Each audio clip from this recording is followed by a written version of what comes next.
बिस्मिल्लाहिर्रहमानिर्रहीम। Welcome to the show. मैं हूं आपका मेज़बान रियाज गुल। नाज़रीन, एवरी ट्यूसडे 7 to 8 PM हम लेके आते हैं program law and life TV 99 पे। ये हमेशा लाइव प्रोग्राम होता है। इसका फॉर्मेट ये है कि हम अपने साथ हमेशा मेहमान को मदऊ करते हैं और उनके एक्सपीरियंस के साथ हम आपके साथ शेयर करते हैं आपके मसाइल को, और साथ ही साथ हम आपकी लाइव्स कॉल लेते हैं। तो आज के प्रोग्राम के हमारे मेहमान हैं अब्बास साहब, सोलिसिटर हैं। अब्बास साहब, आपको वेलकम करते हैं। शुक्रिया। नाज़रीन, हम आज हमेशा अगर आपको या आपके किसी अजीज को इमिग्रेशन लॉ या ह्यूमन राइट्स या फैमिली लॉ या किसी किस्म की एडवाइस या बदलते हुए कवानीन के बारे में कोई आगाही चाहिए या कोई ऐसी बात जिससे कोई आपका या आपके किसी रिलेटिव का या किसी दोस्त का कोई इशू हो, तो आप हमें कॉल करके अपना सवाल पूछ सकते हैं। हम कोशिश करेंगे कि आपकी ज़्यादा से ज़्यादा मदद कर सकें। लेकिन इसके साथ साथ हमारा ईमेल एड्रेस आपको स्क्रीन पर नजर आना शुरू हो जाएगा। अगर आपको कोई कॉन्फिडेंशियल या कोई डिटेल एडवाइस चाहिए तो आप हमें ईमेल कर सकते हैं। हम कोशिश करेंगे कि आपकी ज़्यादा से ज़्यादा मदद कर सकें। तो सबसे पहले हम अब्बास साहब आपको वेलकम करते हैं अगेन, हमारे प्रोग्राम में तशरीफ लाए। थैंक यू अब्बास साहब, क्योंकि जो हमारा प्रोग्राम से काफ़ी सारे व्यूवर्स, क्लाइंट्स हमारे या हमारे जो ऑडियंस देख रही है, हमेशा हम कोशिश करते हैं कि एक नए मौजू के साथ डिस्कस करते हैं। लास्ट वीक हमने डिस्कस किया था कि जो लोगों ने European national dependent visa apply करना हो या उनकी बेस पे सेटलमेंट पे जाना हो तो उनकी क्या रिक्वायरमेंट्स हैं, उसके क्या प्रोसीजर्स हैं, उसकी क्या क्या आजकल रिपोर्टेशन जा रही है। लेकिन आज हमने चूज़ किया है कि जो लोग यहाँ पे स्पाउस वीज़ा अप्लाई करने जा रहे हैं, काफ़ी सारे लोगों का स्पाउस वाला इशू है, क्योंकि जब से ये सुप्रीम कोर्ट की लास्ट जजमेंट आई थी उससे काफ़ी लोगों के ये कंसर्न्स हैं, कॉल्स हैं, ईमेल्स हैं। तो प्लीज़ थोड़ा सा पहले ब्रीफ बता दें कि जो स्पाउस वीज़े की जो जनरल रिक्वायरमेंट्स हैं वो क्या है। बिस्मिल्लाहिर्रहमानिर्रहीम। रियासत में आपकी बात को आगे बढ़ा के चलूँ, सबसे पहले तो आउट ऑफ साइड यूके जिसने भी अप्लाई करना है as a sponsor, as a sponsor करे अपने स्पाउस को, तो उनको ये चाहिए कि अपनी सबसे पहले जो फाइनेंशियल उनकी थ्रेशोल्ड है 18,600 जी, वो उन्होंने सेटिस्फाई करनी है जी। सेकंड, और रिलेशनशिप को प्रूव करने के लिए जी। और तीसरी जो सबसे इंपॉर्टेंट चीज़ है वो लैंग्वेज उनको A1 उनके पास होनी चाहिए। ठीक। और जब क्यों ये तीन मेजर चीज़ें इनके लिए कि वो एज ए स्पाउस अपनी हम इस मौजू को कोशिश करेंगे काफ़ी डिटेल्स के साथ हम डिस्कस करें। पहला बात हम करते हैं कि आपको रिक्वायरमेंट है और उसका जो इनकम थ्रेशोल्ड है वो 18,600 होना चाहिए। अब इसमें एम्प्लॉय भी हो सकते हैं, सेल्फ एम्प्लॉय भी हो सकते हैं। बिल्कुल। अगर हम इसको please point two point discuss करें, आप प्लीज थोड़ा सा गाइड कर सकते हैं कि अगर आपने सिर्फ इनकम शो करनी हो और आपने एम्प्लॉय है तो क्या क्या रिक्वायरमेंट्स होंगी, और सेल्फ एम्प्लॉय के लिए क्या क्या डॉक्यूमेंट्स आपने प्रूव करने होंगे। शुक्रिया रियाज साहब। अगर तो आप किसी जगह एम्प्लॉय हों और आपने उस कंपनी के साथ मोर देन 1 ईयर जॉब की हुई हो, तो आपको चाहिए कि आप 6 पे स्लिप्स के ऊपर आप रिलाई कर सकते हैं। ठीक। सेकंड, एम्प्लॉयर का लेटर एक ले लें जो प्रूव कर लेगा कि आपकी जॉब क्या है, कब आपने स्टार्ट की, और आपकी वेजेस वो कंफर्म कर देंगे। अगर ये चीज़ साइड बाय साइड आप अपनी प्रीवियस रिकॉर्ड भी शोज कर सकते हैं कि अगर आपके पास 12 पे स्लिप्स ना हो तो P60 आपके पास आ जाए। ऑन टॉप ऑफ P60 आप 6 पे स्लिप्स लगाएं, बैंक स्टेटमेंट्स अपनी लगाएं, एम्प्लॉयर लेटर लगाएं, और बाकी जो रिक्वायरमेंट्स हैं मैं अपनी आप समझ लें कि आपके लिए रेंट एग्रीमेंट, और अगर मॉर्गेज है मॉर्गेज के पेपर, मैरिज की फोटो, मैरिज सर्टिफिकेट, बाकी कॉरेस्पॉन्डेंस कम्युनिकेशन स्पाउस की, और स्पॉन्सर जो कर रहे हैं उनके स्पाउस, ये आपस में हो तो ये एप्लीकेशन आप सबमिट कर सकते हैं। ठीक। लीजिए, ये जो अब्बास साहब आप कह रहे हैं ये है नॉर्मली कि आपने जो एम्प्लॉयमेंट पे जाना है, लेकिन अगर आप सेल्फ एम्प्लॉयमेंट पे हैं उसकी फिर इनवॉइसेस देनी होगी, आपको प्रूफ देना होगा, क्योंकि नॉर्मली ये एक टर्म यूज की जाती है कि अगर आप अपना थ्रेशोल्ड मीट कर रहे हैं तो उसके लिए 2 चीजें प्रूव करना होगी कि आपका source of income and proof of income. बिल्कुल एग्जैक्ट। सोर्स ऑफ इनकम तो ठीक है, आपने इनवॉइस बना दी, लेकिन प्रूफ ऑफ इनकम है कि वो जो इनकम है वो कोलैबोरेट कर रही है इनकम के साथ। बिल्कुल आपकी बात को बिल्कुल आप सही कह रहे हैं कि जब आप सेल्फ एम्प्लॉय क्लेम करते हैं अपने आप को, आपको ये चाहिए कि आपने शो करना है कि नेचर ऑफ बिजनेस, अगर बिजनेस आपने एस्टैब्लिश किया है उसकी जो भी प्रूफ आपने शो करना है, कंपनी हाउस में अगर रजिस्टर्ड किया हुआ आपने उसके ऑब्वियसली आपको रिकॉर्ड चाहिए। सेकेंडली, आपने HMRC के साथ जो भी ट्रांजैक्शन की हुई अपनी, जो भी सेल्फ एम्प्लॉय की लास्ट ईयर की अपने सेल्फ असेसमेंट अकाउंट सबमिट किए हैं वो आप रिलाई कर सकते हैं। नेशनल इंश्योरेंस कंट्रीब्यूशन जो आपने की है that is another important document, वो आप रिलाई कर सकते हैं। बाकी आपके पास इनवॉइसेज हों इनवॉइसेस के बाद जो भी आप इनवॉइस में अपनी क्लेम कर रहे हैं income, that income should be shown up in the bank statement. ठीक, ये कोऑपरेट करेगी, then this is a good piece of evidence, आप इस पर रिलाई कर सकते हैं। मुझे लगता है कि बात साहब लाइव कॉल है जी, बढ़ते हैं लाइव कॉल की तरफ। जी फरमाइए। अस्सलाम वालेकुम जी। वालेकुम अस्सलाम। क्या क्या ठीक है आप? अल्लाह में शुक्र, बिल्कुल ठीक ठाक। सर मेरे दो सवाल हैं आपसे। जी फरमाइए। नंबर एक सवाल ये है, मेरा दोस्त है, उसने बच्चों को पाकिस्तान से बुलाया था। ठीक। उसके दो बच्चे जो अंडर 18 है, एक बड़ा है। ठीक। और जो बड़ा बच्चा है उसके पास लाइफ इन यूके नहीं है। ठीक। जो टेस्ट है। ठीक। क्या वो इंडेफिनिटली अप्लाई कर सकता है या स्टे के लिए अप्लाई करेगा? ओके। और उसको कौन से पेपर चाहिए होंगे, पेपर वर्क चाहिए होगा? ठीक है, और उसको इंडेफिनिट अप्लाई करना है या नेशनलिटी अप्लाई करनी है उसने? जी इंडेफिनिट अप्लाई करना है। इंडेफिनिट अप्लाई करना है। और दूसरा सवाल है सर, मैं अपनी मम्मी को बुलाना चाहता हूँ पाकिस्तान से। ठीक। मेरी जॉब पक्की है, सब कुछ, मेरा नेशनलिटी मेरे पास है, सब कुछ है, मगर मेरा घर कौंसल का घर है। ठीक। और बेस पे उनको बुला सकता हूँ या और क्या तरीकाकार करना चाहिए, कैसे बुलाऊं उनको? आपके बच्चे, आपकी फैमिली जो है, आप काम क्या करते हैं जी? जी मैं एक फैक्ट्री में काम करता हूँ, पक्की जगह मेरी 6 साल वही गाँव में। ओके। आपका अपना घर है? जी कौन सा घर है? और पाकिस्तान, आपके होम कंट्री आपका पाकिस्तान से आपकी कोई फैमिली है वहाँ पे, बहन भाई वगैरह वहाँ? सब पाकिस्तान के, मैं अकेला हूँ, वाइफ है मेरी, बच्चे हैं मेरे। ठीक, आपकी कॉल का शुक्रिया। हम पहले सवाल के लिए बात सबसे रिक्वेस्ट करते हैं। बात साहब, इन्होंने कहा कि जो किसी इनके दोस्त ने अपने बच्चों को यहाँ पे बुलाया और उनमें से एक बच्चे की एज 18 साल से अबव हो गई है, तो क्या उसको लाइफ इन यूके इंडेफिनिटली अप्लाई करना पड़ेगा? यस, बिल्कुल ऑब्वियसली। जो बच्चा आपका डिपेंडेंट है, डिपेंडेंट मीन इसको कहते हैं जो कि अंडर एज हो, बिलो 18 हो, तो वो एज ए डिपेंडेंट आप उसको कंसिडर कर सकते हैं। और जो 18 प्लस 18 हो जाए, वो फुल रिक्वायरमेंट्स सेटिस्फाइड उनको करनी पड़ेंगी, जिसमें से एक ही मेन उनके लिए होगी लैंग्वेज की, और वो उनको लाजमी टेस्ट पास करना पड़ेगा। जी बिल्कुल, आपको अगर आप सुन रहे हैं तो आपको दोनों चीजें पूरी करनी होंगी, कि क्योंकि बेटों की जो लोग भी यूके के अंदर अब अपना इंडेफिनिट अप्लाई करेंगे या नेशनलिटी अप्लाई करेंगे, तो उन पे जो लाइफ इन यूके टेस्ट और B1 या उसने डिग्री की हो या कोर्स किया हो, ये उनके लिए मस्ट है। लेकिन सिर्फ 2 लोग एग्जाम्प्ट होते हैं जिनकी एज 18 साल से कम हो या वो 65 से अबव हो। इसलिए अगर वो डिपेंडेंट आए थे, लेकिन अब उनको क्योंकि अपने इंडिविजुअल इमिग्रेशन स्टेटस पे जाना है, तो बिल्कुल उनको दोनों चीजें पास करना होगी। इसलिए मेरा ख्याल है यंग एज है, डेफिनेटली उसको लाइफ इन टेस्ट पास करना मुश्किल नहीं होगा। आप उनको पुश करें, इंकरेज करें, डेफिनेटली पास कर लेगा।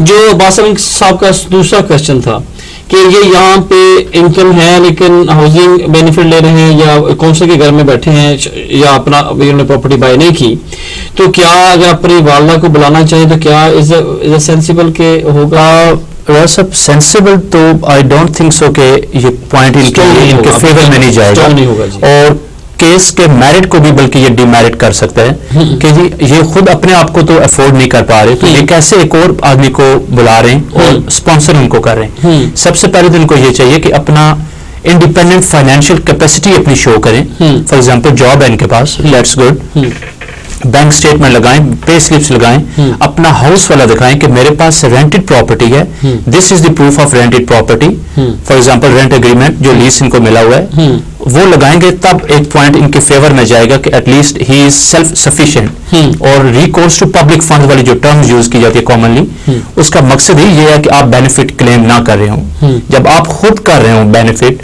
तो कैसे पॉसिबल होगा कि जिनको आप स्पॉन्सर कर रहे हैं उनके केस के ऊपर इस चीज का इम्पैक्ट ना पड़े? तो ये बहुत उसका आई थिंक। देखिए भाई, जो प्रैक्टिकली या जो बात है, हम लोग यहाँ पे आपको एडवाइस के लिए बैठे हैं, लेकिन हमारा ये पूरी कोशिश होगी कि हम ऐसी या ऑनेस्ट एडवाइस करें कि आपको बता सकें कि आजकल जो करंट लॉ है उसके मुताबिक अगर आप अपने एल्डर डिपेंडेंट को, जिसको मदर फादर को बुलाना चाहते हैं, उसका जो क्राइटेरिया वो काफ़ी टफ हो गया है। उसकी 3 चीजें हैं कि आपके पास सफिशिएंट अकोमोडेशन होनी चाहिए, सोर्स ऑफ इनकम होना चाहिए, और आप उसको रेगुलर फाइनेंशियली सपोर्ट करते हो। और इन तीनों चीजों के अलावा जो ऑन टॉप ऑफ है कि अगर उनको अपने होम कंट्री में आपके फैमिली मेंबर, आपका भाई, आपके बहन या कोई और बंदे हैं जो लुक आफ्टर कर सकते हो, तो फिर यहाँ पे जो इश्यू है, जो इमिग्रेशन ऑफिसर है या वीजा ऑफिसर है, वो बहुत इसमें कंसर्न है, फिर वीजा मिलने के काफी कम चांसेस हैं। हम आपको डिस्कस नहीं कर रहे लेकिन हमारी आपको एडवाइस होगी कि अगर आपके ऐसे हालात हैं, आप चाहते हैं, आपका विश है कि उनको बुलाया जाए, लेकिन तमाम चीज़ें कोई ऐसी हों जो डिस्कस की जाए, मेरा ख्याल बेस्ट होगा गो टू द सोलिसिटर, उनको डॉक्यूमेंट्स दिखाएं कि ये रीजंस हैं, दो कि मेरे बहन भाई वहाँ पे रहते हैं लेकिन मैं उनको सपोर्ट करना चाह रहा हूँ, तो देयर चांस, वरना इसका जो क्राइटेरिया है या जो इसके जो उन्होंने जो मेरिट्स रखे वो काफ़ी टफ रखे, काफ़ी सख्त ये केस है, इसको थोड़ा सा ईजी ना लें।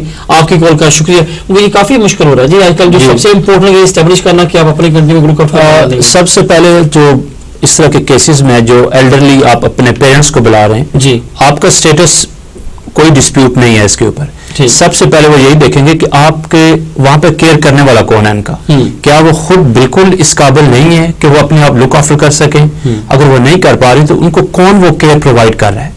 जब आप ये मेडिकली प्रूव कर सकते हैं कि वाकई शी इज टोटली अनएबल कि वो अपने आप को लुक आफ्टर करें, तब ये जो ईसी होगा वो इस चीज को वो कंसीडर करके केस को आगे अप्रूव कर सकते हैं। और अगर जब आप if you are unable to prove कि जी इसमें कोई भी इनके पास केयर वाला नहीं है, ना इनके पास कोई अगर कोई रिलेटिव मौजूद है, तो फिर वो बड़ा एक चीज को आपको प्रूव करने में काफी मुश्किल आ सकती है आपके लिए। मेरे ख्याल से जो भी हम देख रहे हैं वहाँ सब स्पेशल खास तौर पे कि जो इनका जब से जो लेटेस्ट लॉ के मुताबिक ये बात कहना कि वो सोली एंड इंटायरली जो कि यूके में यहाँ पे सेटल उस पर डिपेंड कर रहे हैं, तो ये काफी मतलब मुश्किल चीज हो गई है। बिल्कुल सही, बहन भाई भी पाकिस्तान में है, बिल्कुल सही, होम कंट्री में है, तो ये कहते हैं कि अगर आप कर रहे हो तो वो क्यों नहीं कर सकते, अगर आपको फाइनेंशियल सपोर्ट करते वहां पे बैठे करते रहे, ये थोड़ा सा टफ। बिल्कुल आपकी बात को मैं इसी को बढ़ा रहा हूँ आगे, और बिल्कुल ये बात सही है कि जब केस आप सबमिट करते हैं तो वो कंसीडर करते हैं, आपके सोशल सेटअप को भी देखते हैं कि पाकिस्तान सोसाइटी है या किसी और आउटसाइड का कंट्री के जो कल्चरल इनके जो कोई राइट्स ऐसे हैं कि जिसमें फैमिली इंटीग्रेट होती है या इकट्ठी रह रही है, बाकी भी रिलेटिव्स इनको लुक आफ्टर करें, और एक अगर आदमी सिर्फ आउट ऑफ दी सपोज करें 5 की फैमिली है, एक मेंबर जो है वो सेटल है यूके में और वो चाह रहा है कि मैं स्पॉन्सर कर लूं, तो उनको डाउट डेफिनेटली क्रिएट होगा कि बाकी भी इनके रिलेटिव्स हैं वेल सेटल्ड इन पाकिस्तान, अगर आपने उनको लुक आफ्टर करनी है, कीप प्रोवाइडिंग देम मेंटेनेंस, आप भेजते रहो उनको और वो पाकिस्तान में अपनी आराम से लाइफ को गुजार रही हैं। बस अब से होपफुली आपको आंसर मिल गया होगा, लेकिन बस सब हम जो बात कर रहे थे आज के जो टॉपिक के मुताबिक कि अब जो सेकंड हम बात कर रहे थे स्पाउस वीजा के लिए आने के लिए उनके मेंटेनेंस की बात या उनके सोर्स ऑफ इनकम थ्रेशोल्ड की बात हो रही थी। इसमें मोर लाइकली एक तो ऑप्शन है कि आप एम्प्लॉय हैं तो आप उसकी पे स्लिप लगा दें, बैंक स्टेटमेंट लगा दें, सेल्फ एम्प्लॉय हैं तो आप उनके जनाब सेल्फ एम्प्लॉय के प्रूफ लगा दें। अगर ये दोनों ऑप्शन नहीं है तो जो सेविंग वाला क्राइटेरिया वो तो अवेलेबल है कि लेट्स से वो बंदा यहाँ पे काम नहीं कर रहा है या कोई ब्रिटिश नेशनल है वो फॉरेन कहीं गया हुआ है और नॉर्मली किसी में देखने में आता है कि वो दुबई में किसी और कंट्री में साल से रह रहे हैं, 2 साल से रह रहे हैं, तो अब वो तो यहाँ पे नहीं आ सकता, वो इकट्ठे आना चाह रहे हैं, तो उनमें सेविंग वाला ऑप्शन तो बिल्कुल अवेलेबल है। बिल्कुल वो सेविंग वाले ऑप्शन को भी रिलाई कर सकते हैं जी। अब सिर्फ उसमें ये होगा कि अगर आपके पास पहले दोनों ऑप्शंस अवेलेबल ना हो, एम्प्लॉयमेंट ना हो, सेल्फ एम्प्लॉयमेंट ना हो, या अगर इन दोनों में से एक ऑप्शन आपके पास अवेलेबल है और कुछ शॉर्टेज है आपके पास, तो वो आपके पास जो कैश की सेविंग्स होंगी आप उसके ऊपर रिलाई कर सकते हैं। और आपको ये बेहतर यही होगा कि जब आपने कोई ऐसा सच केस करना हो, कोई अपने लोकल कोई नियरेस्ट कोई आपसे सोलिसिटर के पास जाएं, बैठ के अपने सारे पेपर चेक करवाएं और अपने केस को सबमिट कर सकते हैं। जी ये काफ़ी उसका जो सख्त क्राइटेरिया या उसकी अमाउंट बहुत ज़्यादा है, उनका फार्मूला भी काफ़ी थोड़ा टेक्निकल सा है कि अगर आप एम्प्लॉय हैं या सेल्फ एम्प्लॉय हैं और आपको एक सर्टेन या जो शॉर्ट इनकम आपकी जा रही है, तो आपको जितनी भी शॉर्ट इनकम होगी अप टू मीट द 18,600 उसको आपको डिवाइड करना पड़ेगा, मल्टीप्लाई करना पड़ेगा 2.5 के साथ एंड प्लस 16,000 पाउंड आपके अमाउंट होनी चाहिए। तो इसलिए अगर आपका 1,000 पाउंड भी शॉर्ट आता हो 18,600 से, तो आपको बेसिकली 2,500 प्लस 16,000 तो 18,600 पाउंड होना चाहिए। तो ये टफ क्राइटेरिया है।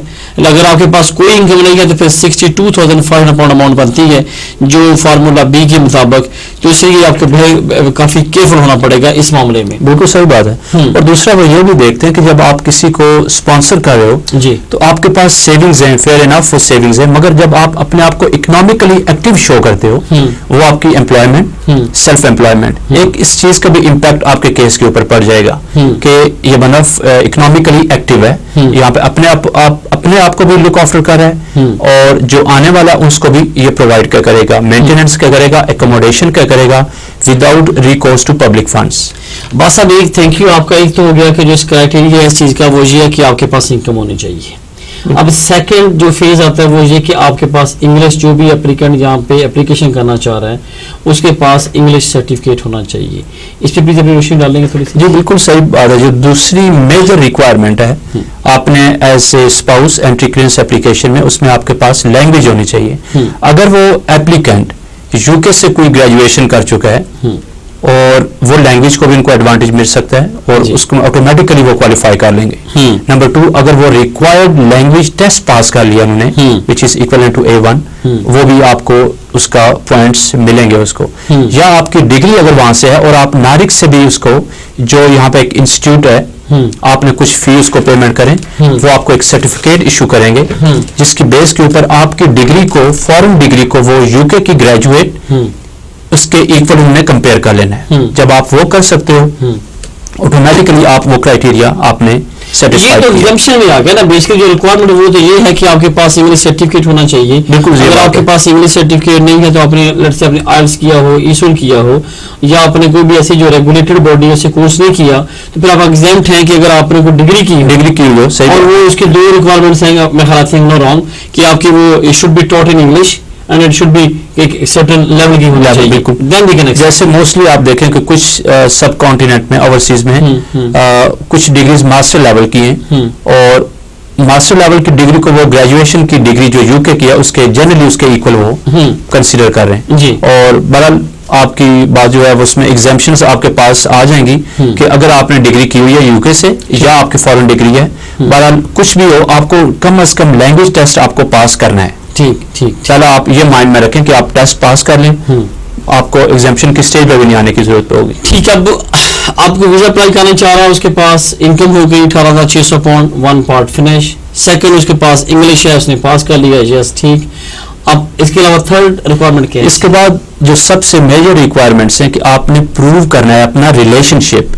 For example number 1 marriage certificate, marriage photo आपके पास हो गए, आपकी कम्युनिकेशन कैसे हुई और आपका मैरिज से पहले क्या आपकी कोई, ये फर्दर आपकी काफी क्वेश्चंस हैं इसमें कि जो आपकी पहले फर्स्ट कांटेक्ट कैसे हुआ, सेरेमनी पहले कोई हुई, प्रायर टू मैरिज हुई। बहरहाल मेजर इसमें आएगा आपका मैरिज सर्टिफिकेट, मैरिज फोटोज और आपकी कम्युनिकेशन, आप इन टच हो आपस में। फॉर एग्जाम्पल स्पॉन्सर अगर शादी करने के बाद यूके में वापस आ रहा है, क्या वो इस he or she still in touch with the spouse via आजकल मॉडर्न टेक्नोलॉजी है, स्काइप हो गया, वाइबर हो गया, व्हाट्सएप हो गया और ईमेल, जो भी एविडेंस आपका होगा आपने ये एविडेंस भी इंपॉर्टेंट है कि आपने लगाना है। मतलब सॉरी लाइव कॉल्स हैं जी, फरमाइए।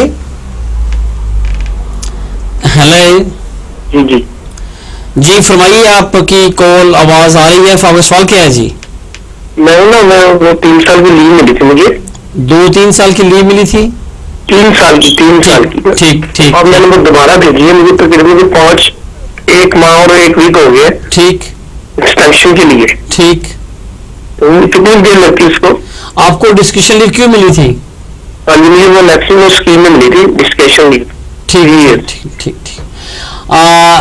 आपकी कॉल का शुक्रिया। आवाज साहब ये पूछना चाह रहे हैं कि उन्हें डिस्कशन लीव मिली थी, अब उसकी एक्सटेंशन थी, उन्हें अप्लाई की है, 5 माह हो गए, कितना टाइम लगेगा? सबसे बेस्ट तो उनके लिए यही होगा कि आप चीज को चेज कर सकते हैं, आप उनको रिक्वेस्ट कर सकते हैं। जब आप रिक्वेस्ट करो, आप एक रिकॉर्डेड डिलीवरी, जो एक मेथड है ऐसा कि आपके पास कोई प्रूफ होना चाहिए, आप इन टच रहो। अगर आपसे समझ रहे हो कि बहुत ज्यादा टाइम गुजर गया है और कोई रिस्पॉन्स नहीं आ रहा, अगर एक खैर फर्स्ट चीज तो ये होगी कि वो कुछ न कुछ इंक्वायरीज कर रहे होंगे।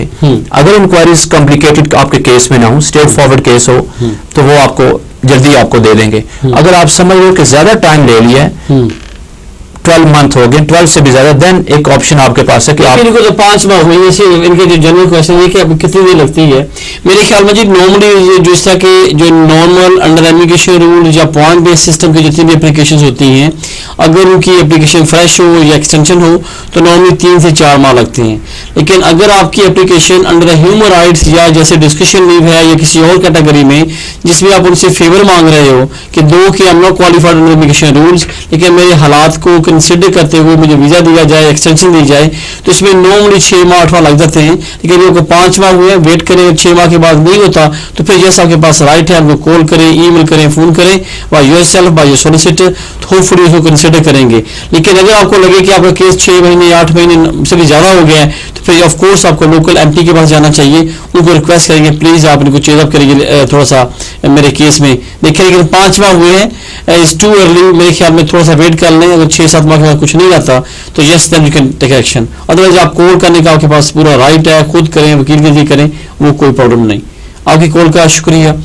बस अब ये तो अमूमन ये मतलब अंडरस्टूड है कि अमूमन अक्सर के जो ह्यूमन राइट्स की एप्लीकेशन हैं इसमें काफ़ी लंबा टाइम ले रहे हैं, कोई शक नहीं। उसमें बस सब जो मेन रीज़न उनकी यही है कि वो देखते हैं कि जो एविडेंस आपने फर्स्ट एप्लीकेशन के साथ लगाया है क्या वो सर्कमस्टेंसेस सेम है।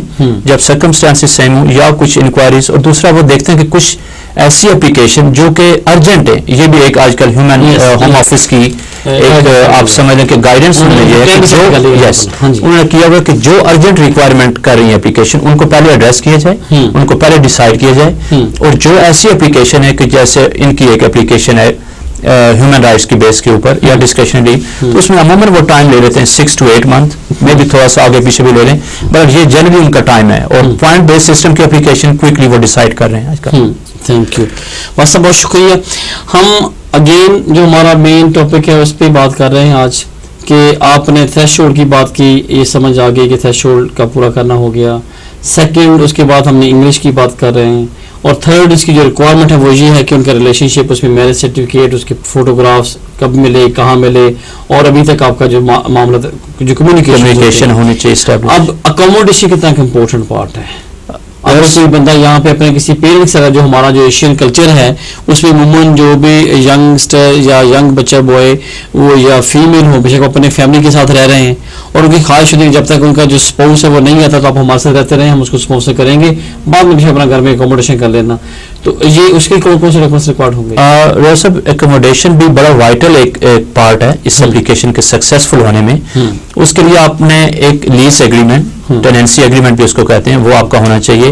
इवन अगर वो शेयर्ड एकोमोडेशन है, फॉर एग्जांपल हमारे जैसे आपने जिक्र किया कि कुछ हमारी कल्चरल कुछ चीजें ऐसी हैं कि वो बड़ा हाउस है, अगर 4 बेडरूम, उस हाउस के अंदर ही वो न्यूली मैरिड कपल भी रहना चाह रहा है, तो जिसके नाम के ऊपर वो प्रॉपर्टी है, अगर फॉर एग्जांपल डैड के नाम के ऊपर है, उनको ये चाहिए कि अपने डैड के नाम से एक परमिशन ले लें, एक लेटर लिखवा लें कि जी ये कॉन्सेंट लेटर, यस बिल्कुल, ये एक कॉन्सेंट लेटर अगर आप ले लें कि जी ये हमारा बेटा है, ये मैरिड हुआ है, इसकी वाइफ आ रही है, हमें कोई ऑब्जेक्शन नहीं होगा, they can live in this house और ये हमारे साथ शेयर कर सकती हैं। तो ये अकोमोडेशन इज वेरी वाइटल ऐसे एंट्री क्लियरेंस एप्लीकेशन के लिए।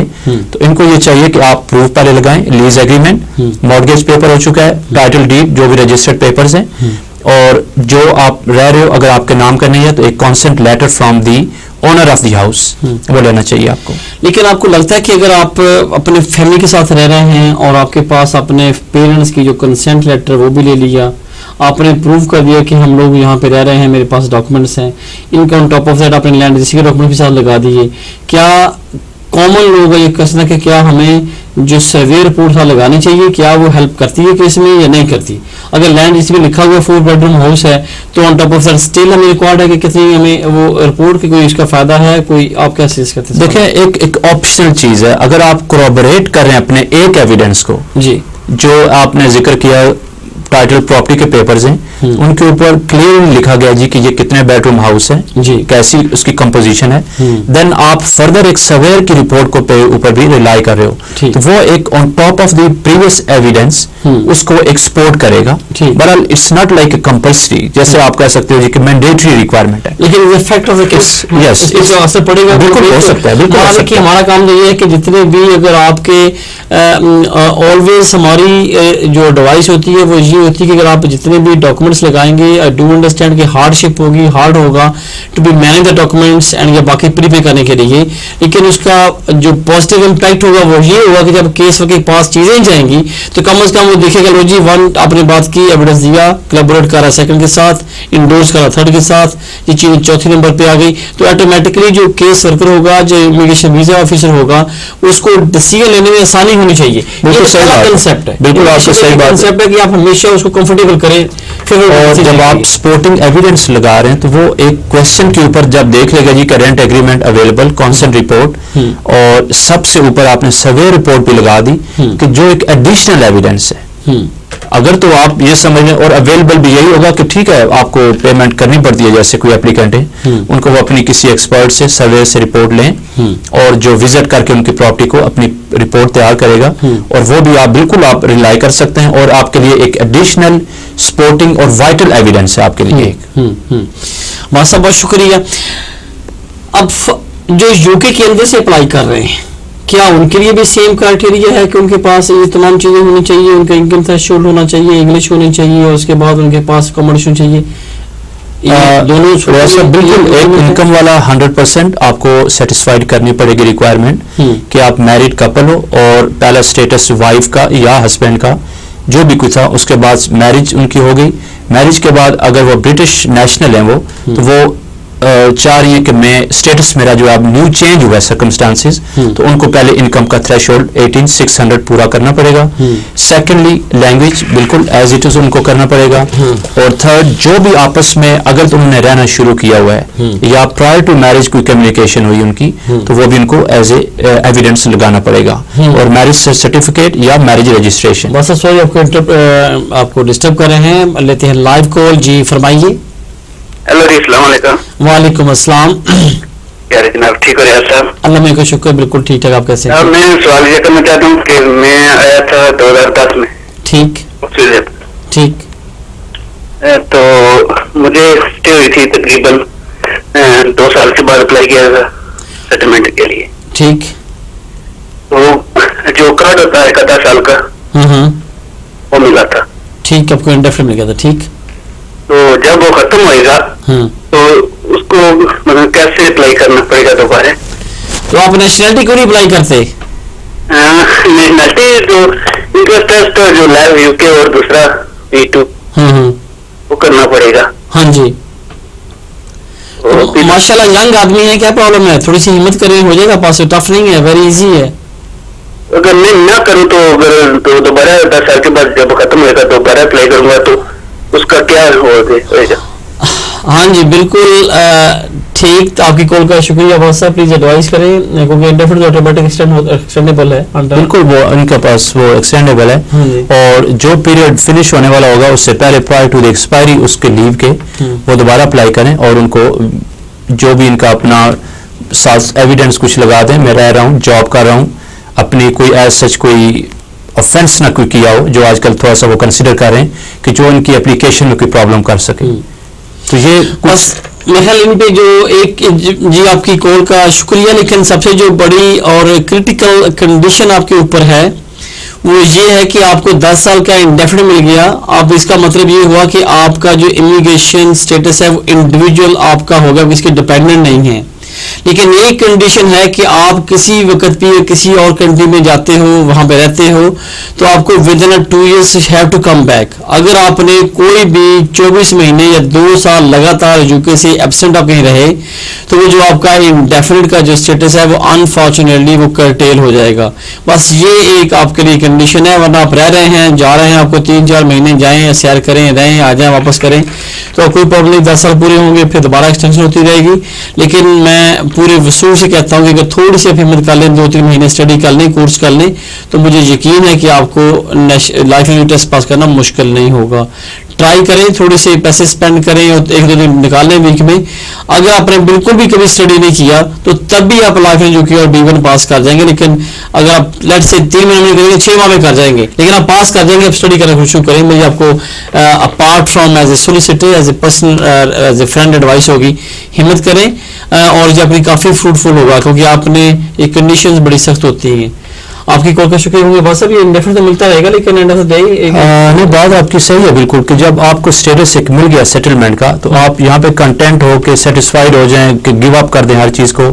तो ये इस चीज़ के लिए, इनके लिए, फ्यूचर के लिए भी ऐसे जैसे आपने जिक्र किया वो नहीं बेस्ट होगा। तो इनको यही चाहिए कि इनको कुछ भी हो, आप इनको अपने इस सेटलमेंट को कन्वर्ट कर लें नेशनलिटी में, क्योंकि लोग आपको पता है कि कितनी स्ट्रगल करते हैं कि जी अपने सेटलमेंट की स्टेज के ऊपर आने के लिए। तो इनको ये चाहिए कि अपनी जो चीज़ इनके हाथ में इसको लूज ना करें, और कम से कम जब नेशनल हो जाएंगे तो आप इनके पास लिबर्टी होगी कि आप मूव कर सकते हैं, रह सकते हैं आउटसाइड, कम बैक वो कर सकते हैं। मगर जो एडवांटेज नेशनलिटी के हैं वो एग्जैक्टली आप अगर ये कहेंगे कि मुझे सेटलमेंट में भी है तो वो फर्क है उसमें। दोनों के डिफरेंट फीचर्स हैं, कैरेक्टरिस्टिक्स। वैसे ये बात है, अगर आपके पास नेशनलिटी हो तो अगर अपने यूरोपियन कंट्री में या जो भी जहाँ पे भी आपकी फ्री मूवमेंट है, फ्री एंट्री है, वहाँ पे जा सकते हैं पासपोर्ट के साथ। लेकिन आपके पास इंडेफिनिट हो, आप 10 साल से हैं, 20 साल से हैं, तो हमेशा किसी भी कंट्री में जाने से पहले आपको वीजा लेना पड़ेगा। तो ये सबसे बड़ी एक इशू है। बिल्कुल सही बात, मेरा ख्याल है कि बिल्कुल उनको यही चाहिए कि इनके पास। बस अब एक और लाइव कॉल जी बढ़ते हैं कॉल की तरफ। जी फरमाइए। मुझे एक एडवाइस चाहिए थी। मैं इस वक्त यहाँ पे वर्क परमिट पे हूँ, ठीक, लेकिन मेरा जो है वो 10 ईयर का लॉन्ग जो रेजिडेंस है वो कम्प्लीट हो रहा है, इंडेफिनिट अप्लाई करना चाह रहा हूँ। ठीक, लेकिन मेरी वालदा यहाँ पे आई थी जो डिस्क्रिशनरी लीव मिली थी 2011 में। डिस्कशन नहीं मिली थी, ठीक, discretionary leave home office process humanitarian grounds पर। ठीक, अब मैं चाह रहा हूँ कि जब मेरा इंडेफिनिट हो जाए तो मैं उनको एज ए डिपेंडेंट अप्लाई कर सकूँ। क्या मैं कर सकता हूँ या मुझे उनका जो 6 साल का डिस्क्रिशनरी लीव का पीरियड है उसका वेट करना पड़ेगा? ठीक, आपकी कॉल का शुक्रिया। अब्बास साहब से रिक्वेस्ट करते हैं कि प्लीज एडवाइस करें अब्बास साहब, क्योंकि अभी तो ये खुद सेट नहीं है। देखिए यस, मैं बिल्कुल इसी पॉइंट पे आने लगा था कि आप दोनों के केस इंडिविजुअल्स हैं, सेपरेट हैं। आप ये नहीं कह सकते कि ये इंटरलिंक्ड हैं या डिपेंड कर रहे हैं एक दूसरे पे। आपके पास 10 इयर्स का है, आपने 10 इयर्स जब कंप्लीट कर लेंगे आप एलिजिबल होंगे, आपको सेटलमेंट बिल्कुल मिल सकता है। आपकी मदर का जो है, वालदा का, वो टोटली डिफरेंट उनका क्राइटेरिया है या कैटेगरी में जिन्होंने अप्लाई किया है। अगर तो आपने ये करना है कि डायरेक्टली लिंक अप कर लेंगे तो वो जो ओरिजिनली उन्होंने अपना केस किया था ह्यूमैनिटेरियन प्रोटेक्शन के लिए, अब आप बेहतर यही होगा कि जब आप उसमें जाएं देखें कौन से ग्राउंड्स उन्होंने लिए। और बहरहाल आप कर नहीं सकते, आपको पहले अपना सिक्योर करना पड़ेगा स्टेटस। जब आप कर लेंगे और आपकी वालदा का केस सेपरेटली उनके क्राइटेरिया के ऊपर चलेगा। हाँ बिल्कुल, क्योंकि आप लोग हमारी जो एडवाइस होगी वो बेस्ट ये होगा आपके लिए कि इकोनॉमिकली चीपेस्ट होना चाहिए और आपका हमेशा जो ज़्यादा पॉजिटिव रिजल्ट आने के लिए बेस्ट ये होगा कि आप अपने स्टेटस को अपना चलाएं, ताकि आपने इंडेफिनिट भी मिलना है, उसके बाद एक साल आपको नेशनलिटी मिलनी है। अभी आपका भी सेटलमेंट होने में कम से कम 1.5 साल पड़ा है। इसमें सेम डे आप जा नहीं सकते, बाय पोस्ट करना है, 4 से 6 माह लग रहे हैं इंडेफिनिट मिलने के लिए। तो अभी ये समझ लें कि आपकी नेशनलिटी होते होते 1.5 से 2 साल लगेंगे आज फ्रॉम नाउ। तो मेरा ख्याल है कि आप जब तक आपकी जो वालदा हैं उनको 3 साल का वीज़ा मिला था 11 में, 14 में 3 साल हो गए, वो 17 में वैसे उनकी इंडेफिनिट हो जाएगी, आपका भी 16 होगा, तो उसको आपको डिपेंडेंट वीज़ा मेरा ख्याल आइडियल नहीं होगा। लेकिन अगर आप समझते हो ऐसी बात हो कि नहीं आप इसमें चाहना चाह रहे हैं तो यस ऑफ कोर्स आपको एडवाइस लेनी चाहिए। लेकिन आइडियली हमारे ख्याल में ये है कि आप अपने केस को अपना चलाएं, अपनी वालदा के केस को उनकी 3 साल की एक्सटेंशन अप्लाई कर दें, वो आपके लिए ज़्यादा बेस्ट होगी। आपकी कॉल का शुक्रिया। बढ़ते हैं नेक्स्ट कॉल की तरफ। जी फरमाइए। हेलो अस्सलाम वालेकुम। वालेकुम अस्सलाम। भाई मुझे पूछना है कि मैंने ना 2 साल पहले मेरे पास स्पाउस वीजा है, मैंने इंडेफिनिट के लिए अप्लाई किया था, लेकिन उन्होंने मुझे इंडेफिनिट दिया नहीं। उन्होंने मुझे 2 साल का मोर स्टे दे दिया कि मैंने लाइफ में यूके टेस्ट पास नहीं किया था। ठीक है, और ना मेरा बच्चा है अब ये 1.5 ईयर का है, तो मैं कुछ बेनिफिट ले सकती हूँ? बिकॉज मेरे हस्बैंड ऑलरेडी ना जॉब सीकर थे वो, और क्योंकि वो डिसेबल है ना, इसलिए तो फिर मैं कोई any kind of benefit, because मैं जॉब तो कर नहीं सकती हूँ, मेरे अपने हस्बैंड की भी लुक आफ्टर कर रहे हैं, अपने बेटे की भी। ठीक ठीक ठीक। अब क्या सवाल है कि लाइफ सिर्फ चाइल्ड बेनिफिट की बात कर रहे हैं, कुछ और भी सवाल आपका? जी नहीं, क्योंकि मैं अपने को बेनिफिट ले सकती हूँ किसी किस्म के अपने लिए, बिकॉज मेरे पासपोर्ट तो लिखा है ना कि मैं अभी कोई भी पब्लिक फंड नहीं ले सकती हूँ, एनी काइंड ऑफ लाइक जो मैं बेनिफिट ले सकती हूँ, बिकॉज मैं अपने हस्बैंड की अपने बेटे की simple and short answer, soy child benefit के किसी किस्म के जो बेनिफिट होंगे वो आपके इंडेफिनिट की एप्लीकेशन पे असरअंदाज होंगे। तो कोशिश करें कि जल्दी से जल्दी आप अपनी इंग्लिश पास करके अपना इंडेफिनिट वीज़ा अप्लाई कर दें, ताकि इस कंडीशन से आप बाहर चले जाएं, तो फिर आप कोई भी जो बेनिफिट आप ले सकती हैं। लेकिन जब तक आपके पास इंडेफिनिट नहीं है, मेरी आपको एडवाइस होगी कि बच्चों का बेनिफिट ले लें और उसके अलावा किसी किस्म के भी बेनिफिट से कोशिश करें कि आपके लिए बेहतर नहीं होगा। क्यों बस सब बिल्कुल आपने एग्जैक्ट पिन पॉइंट किया है। इनके क्वेश्चन जो है सिंपल, इन्होंने आई थिंक इन्होंने यही क्वेश्चन किया कि मैं बेनिफिट ले सकती हूँ या नहीं। सबसे पहले अगर आप अपना वीजे को पढ़ें तो उसके ऊपर कंडीशन रिस्ट्रिक्शन क्लियरली वहां पर लिखी हुई है। इसका क्लियर मतलब ये हो गया कि आप किसी भी सर्कमस्टांसिस में आप बेनिफिट नहीं ले सकते। जब आपने चाइल्ड बेनिफिट है, चाइल्ड को mean it relates to child के लिए है, तो आप बेस्ट यही होगा कि जब तक आपका स्टेटस विदाउट रिस्ट्रिक्शन वाला ना हो, जैसे सेटलमेंट ना मिल जाए, तो आप किसी बेनिफिट के लिए एलिजिबल नहीं होंगे, ले नहीं सकेंगे। बट जो चाइल्ड बेनिफिट होता है वो तो किसी भी वन ऑफ द पेरेंट की बेस पे मिलता है। बिल्कुल सही। हस्बैंड के पास नेशनलिटी है, उनके पास इंडेफिनेट होगा, तो उसके बेस पे जो बच्चे को बेनिफिट वो ले ले, तो वो तो शायद इनकी एप्लीकेशन ऐसा नहीं होगा। नहीं, वो पड़ेगा। बच्चे वाला जो बेनिफिट है वो लिखा, टाइटल ही उसका उन्होंने लिखा कि चाइल्ड बेनिफिट मिलता on behalf of a child, parents को मिलेगा, क्योंकि बच्चा है वो माइनर बहुत है कि वो खुद नहीं ऑपरेट कर सकता अपना अकाउंट, वो वालिद या वालदा को इनमें से किसी एक को मिलेगा, ताकि वो बच्चे की बेनिफिट के लिए, वेलफेयर के लिए स्पेंड कर सके। इसके अलावा कोई भी बेनिफिट के लिए आप एंटाइटल नहीं होंगे। थैंक यू बात साहब, शुक्रिया आपका। बात साहब, हम बात अगेन जो हमारा आज का मेन टॉपिक है उस पर चल रहे हैं कि हमारी बात हो रही थी कि जो अपने यूके में हो या अब्रॉड से अप्लाई करें तो जो क्राइटेरिया है, कंडीशन वो सेम होती हैं, लेकिन एक सवाल है कि अगर आप फॉरेन से अप्लाई करते हैं तो उनका सिर्फ एक जो पर्सन होता है एप्लीकेंट, जो स्पॉन्सर है, उसको 18,600 इनकम शो करना पड़ती है। लेकिन अगर हम लोग यहाँ पे दोनों बंदे यहाँ पे रह रहे हों तो क्या दोनों की इनकम को रिलाई किया जा सकता है? बिल्कुल आप कर सकते हैं, बिल्कुल फेवरेबल है। और जब दोनों आप यहाँ पे वो स्पाउस अपने काम कर रहे हो कि वो जॉइंटली जो भी इनकम इनकी होनी चाहिए, it should be equal to 18,600 या उससे ऊपर हो, तो आप उस पर बिल्कुल रिलाई कर सकते हैं। आप अपनी पे स्लिप्स, बैंक स्टेटमेंट्स और अपने जॉब लेटर लगाएं और आपके लिए वो इनकम आप इजीली सेटिस्फाइड कर सकते हैं। बस साहब, आपका बहुत शुक्रिया। एक मेरे ख्याल जो अमूमन काफ़ी सारे, क्योंकि मेरे वो सवाल दिमाग में सवाल वो हैं जो मेरे क्लाइंट से रिसेंटली मुझे पूछे जाते हैं। एक सवाल ये है कि अगर आप एक जॉब कर रहे हैं पूरे 2 साल से, 1.5 साल से, लेकिन आपने इनकम आपकी वहाँ पे 15,000 पाउंड है और आपने एक सेकंड जॉब शुरू की है और आपकी इनकम है उसमें 5,000 पाउंड, दो कि आप 18,600 का क्राइटेरिया पूरा कर रहे हो, लेकिन वो जो सेकंड जॉब है वो सिर्फ आपने 8 महीने 6 महीने पहले स्टार्ट की है, क्योंकि लॉ तो ये कहता है कि आपने लास्ट 6 मंथ का प्रूफ देना है if you work with the same company. तो क्या इन दोनों की जो इनकम है वो 6 महीनों की लाइफ हो सकती है जी? जो फर्स्ट जॉब है वो तो आप रिलाई कर सकते हैं, हाँ जी, उनके लिए तो कोई इश्यू नहीं होना चाहिए। हाँ जी, वो दूसरे में 6 माह की पूरी, वो भी उस पर वो बिल्कुल मिला के आप वो कर सकते हैं। तो ये मैं कहूँगा कि एक अमूमन सवाल है कि अगर आप 1-2 साल से काम कर रहे हैं और 6 माह से अपनी स्टार्ट की है, लेकिन जो गाइडेंस में क्लियर लिखा हुआ कि if you work in the same job for last 6 month, तो इट मींस कि जो 6 महीने पहले स्टार्ट किए वो भी उस क्राइटेरिया पूरा कर रही है। बिल्कुल, वो आपको इनकम, यस बिल्कुल आपको इनकम पूरी करनी चाहिए, जो आप दोनों जॉब की अपनी इनकम को मिला के 18,600 को आप। बस साहब शुक्रिया। बढ़ते हैं नेक्स्ट कॉल की तरफ। जी फरमाइए। हेलो, अस्सलाम वालेकुम। वालेकुम अस्सलाम। मेरा क्वेश्चन है मेरे हस्बैंड के लिए। उन्होंने 5 साल पहले इंडेफिनिट के लिए अप्लाई किया था, उनको इंडेफिनिट स्टे मिल गया था, लेकिन अब उन्होंने नेशनैलिटी के लिए अप्लाई करना है, और इनके लिए इनको कौन कौन सी चीज चाहिए, और सेकंड ये कि इनको भी क्या लाइफ इन यूके टेस्ट या कोई भी टेस्ट पास करना पड़ेगा क्या? जी बिल्कुल करना पड़ेगा।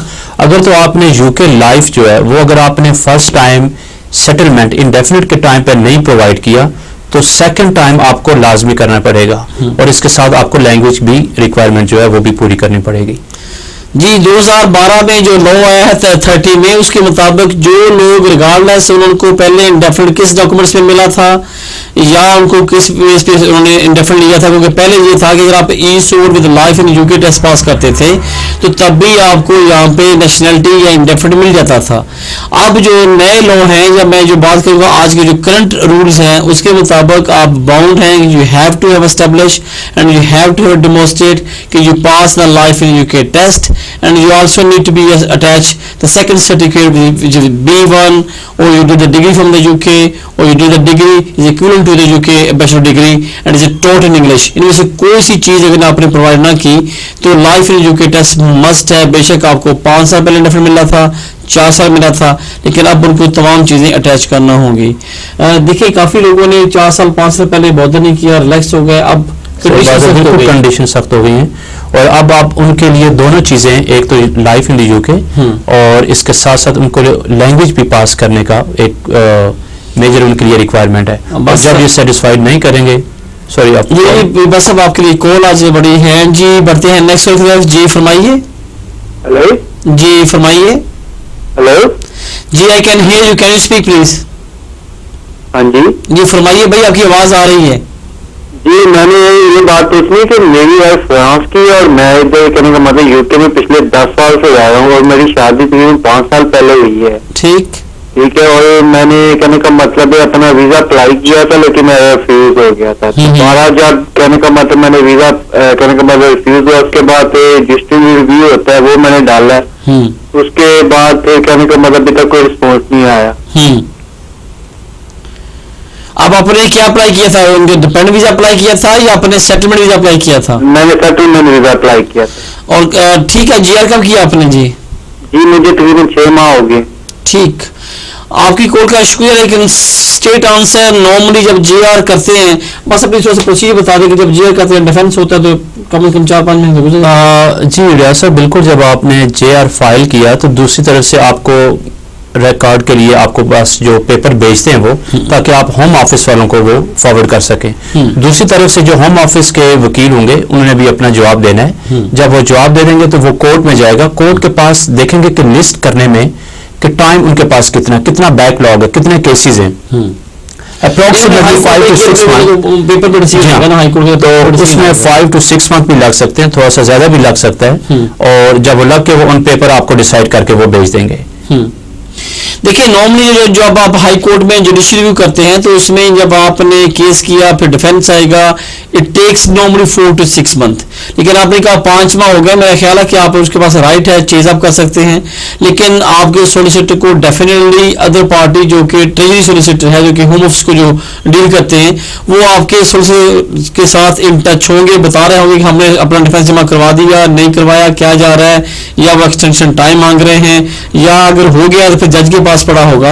लेकिन अगर आपको कोई करस्पॉन्डेंस नहीं है, बिल्कुल जाएं वकील से मिलें, वरना वेट करें या उसको चेज करें, कोर्ट करें, बताएं भी कि हमारा डिसीजन जा रहा है। लेकिन 4 to 6 मंथ नॉर्मल लगते हैं, वो आपको या आपके वकील को या जो सोलिसिटर्स हैं, आपका जो भी आपका रिप्रेजेंटेटिव है, उसको बाय लेटर वो इन्फॉर्म कर देंगे। जी करते हैं बस अब जी फ्रीज। सॉरी, बिल्कुल आपने सही कहा कि जेआर में वो मोस्टली देख लेते हैं कि अगर जो इशू उठाया इन्होंने इनकी जेआर के अंदर, वो जेआर के जो इनके ट्रेजरी सोलिसिटर्स होंगे होम ऑफिस वाले, उनको कोर्ट जब बंडल उनके पास पहुंचा है हमारी तरफ से। बस अब सॉरी अगेन नेक्स्ट कॉल है जी, फरमाइए। जी अस्सलाम वालेकुम जी। वालेकुम अस्सलाम। जी वजन पूछना था मैंने ये कि मेरी जो वाइफ है ना जी, वो है यूरोपियन, तो यूरोपियन पासपोर्ट है उनके पास, तो मगर ये है कि उनका इंडेफिनिट जो परमानेंट रेजिडेंसी है वो हमने अप्लाई करनी है। मगर जब वो 5 साल उनको ना नेक्स्ट साल हो जाएंगे, मगर उन्होंने वो पहले हमें वो रजिस्ट्रेशन सर्टिफिकेट दिया, फिर ले लिया, हमने 2-3 दफा ऐसे ही हुआ। और अभी ये पूछना ये है कि वैसे तो उनको नेक्स्ट ईयर 5 साल हो जाएंगे, तो हम वो अप्लाई कर सकते हैं फिर नेक्स्ट ईयर ही, या वेट करना पड़ेगा जब उनका रजिस्ट्रेशन सर्टिफिकेट जब अप्रूव हुआ था तो उस टाइम का इंतजार करेंगे? अच्छा, आपका सवाल है कि कौन से टाइम से स्टार्ट हुआ, राइट? जी जी हाँ जी हाँ बिल्कुल, जब रजिस्ट्रेशन हुई थी सबसे हुआ, पहले तो रजिस्ट्रेशन पहले रिकॉर्ड ही नहीं था यहाँ पे वो थी या नहीं थी। जब वो यहाँ पे रजिस्टर हो गई, उन्होंने काम स्टार्ट कर दिया, फ्रॉम दैट डेट से 5 साल पूरे करने होंगे, तो फिर आप अप्लाई कर सकते हैं। लेकिन बात काट रहा हूँ मैं आपकी, वो ना मगर अप्लाई किया हुआ था हमने मेरे अपने वीजे के लिए, मगर पता था उनको, मगर रजिस्ट्रेशन सर्टिफिकेट हमने बाद में लिया 2 साल बाद। ठीक, और 2 साल पहले क्या कर रही थी वो यही काम, एक ही काम कंटिन्यूसली, अगले साल उनका जो है ना टैक्स ईयर पूरा हो जाएगा, सेल्फ एम्प्लॉयड थी ना वो। नॉर्मली लॉ ये कहता है कि 2010, 9 और 8 में आपके पास येलो कार्ड या रजिस्ट्रेशन होनी चाहिए थी। उनके बाद से आपके 5 साल पूरे होते थे। अब चेक कर लेंगे क्या उसको येलो कार्ड था, या अगर वो फ्रेंच थी, अभी मुझे बताया फ्रेंच बोला ना थे जी। अगर फ्रेंच बोला तो यस, वो 5 साल यहाँ पे प्रूफ है तो बिल्कुल 5 साल का रिकॉर्ड लगा के आप अप्लाई कर सकते हैं। अच्छा, दूसरी छोटी सी आप एक और प्लीज बात बता दीजिए। माशाल्लाह आपका प्रोग्राम बहुत अच्छा चलता है, बहुत शुक्रिया, थैंक यू आपका। हेलो, सेकंड सवाल क्या आपका जी? जी जी हाँ जी, वो ये पूछ रहा था मैं कि वो बेनिफिट जो है वो टैक्स क्रेडिट वगैरह ले रहे थे, तो उसका तो कोई हैपन नहीं बनेगा हम जब एप्लीकेशन करेंगे उनके? यस, ये बनेगा भाई। आप अगर होम ऑफिस से अपनी इमिग्रेशन लेना चाह रहे हैं तो रूल्स ये कहते हैं कि आपने 2 चीजें स्टेब्लिश करनी है। नंबर 1 कि आप इस कंट्री में 5 साल से अपने यूरोपियन टीटी राइट को एक्सरसाइज कर रहे हो। नंबर 2 आपका यहाँ पे 5 साल के साथ प्रूव करते हुए आपने किसी किस्म के जो पब्लिक फंड्स हैं उस पर अप्लाई नहीं किया। आप अपने आप को टीटी गार्ड का मतलब ये है कि इधर you are the full time students, full time employ और सेल्फ एम्प्लॉय, और अपने आप को विदाउट स्टेट बेनिफिट आप अपने आप को मेंटेन कर रहे हो। लेकिन मेरी आपको एडवाइस होगी कि हम we can't change your past, जो भी हो गया आप उसको फॉरगेट अबाउट इट, अब आगे चलें, आज से कोशिश करें अभी से जितनी जल्दी हो सकता है। पहले तो लिया ही नहीं थी हमने, अब लेने का सोच रहे हैं, लिया नहीं, लेना नहीं। थैंक यू मच, अभी नहीं लिया, फिर और अच्छी बात है, नहीं लें जब तक आपके पास यहाँ पे सेटलमेंट वीजा नहीं आता। तो फिर अगर आप किसी लिमिटेड लीव पे हों और बेनिफिट ले हो तो फिर आपकी एप्लीकेशन पे असर पड़ सकता है। लेकिन अच्छी बात आपने नहीं लिया, नेक्स्ट ईयर आप क्वालिफाइड हो जाएंगे, उसके बाद जो मर्जी करना। अगर आपके ऐसे हालात हों कि आप नहीं डील कर सकते अपने आप को या मेंटेन नहीं कर सकते, तो लेकिन अवॉइड करें जब तक आपके पास सेटलमेंट वीजा नहीं आता। आपकी कॉल का शुक्रिया, आपका प्रोग्राम बहुत अच्छा जा रहा है, बहुत शुक्रिया, दुआ में भी देखते हैं, बहुत आप लोगों की हेल्प कर रहे हैं, बहुत शुक्रिया, थैंक यू नवाजिश, आपकी कॉल का शुक्रिया। बस क्योंकि ये जो लिमिटेड लीव पे अगर आप हैं तो ये तो बिल्कुल इफेक्ट करता है ना जी आपके लिए। जी बिल्कुल, ऐसा इसमें बड़ा क्लियरली, जैसे पहले भी एक कॉलर ने कॉल की थी जी कि जब आप बेनिफिट के लिए कह रहे हैं तो बेनिफिट में सबसे पहले आपका जो वीजा मिला आपको उस पर कंडीशन इंपोज की गई है कि रिस्ट्रिक्शन जिसे कह सकते हैं वो तभी वेव हो सकती हैं, खत्म हो सकती हैं और आप एंटाइटल्ड होंगे बेनिफिट के लिए जब आप सेटल्ड हो जाएं, जैसे इंडेफिनिट लीव टू रिमेन वो मिल जाए आपको, या नेशनल हो आप तो आपको जब तक लिमिटेड लीव है तो आप किसी सूरत में भी बेनिफिट नहीं ले सकते। बस अब जब आप माशाल्लाह एडवाइस करते हैं साथ ही कॉलर आ जाते हैं, बढ़ते हैं नेक्स्ट कॉलर की तरफ। जी फरमाइए, जी फरमाइए। वालेकुम अस्सलाम, कैसे? अल्लाह का शुक्र, बिल्कुल ठीक ठाक।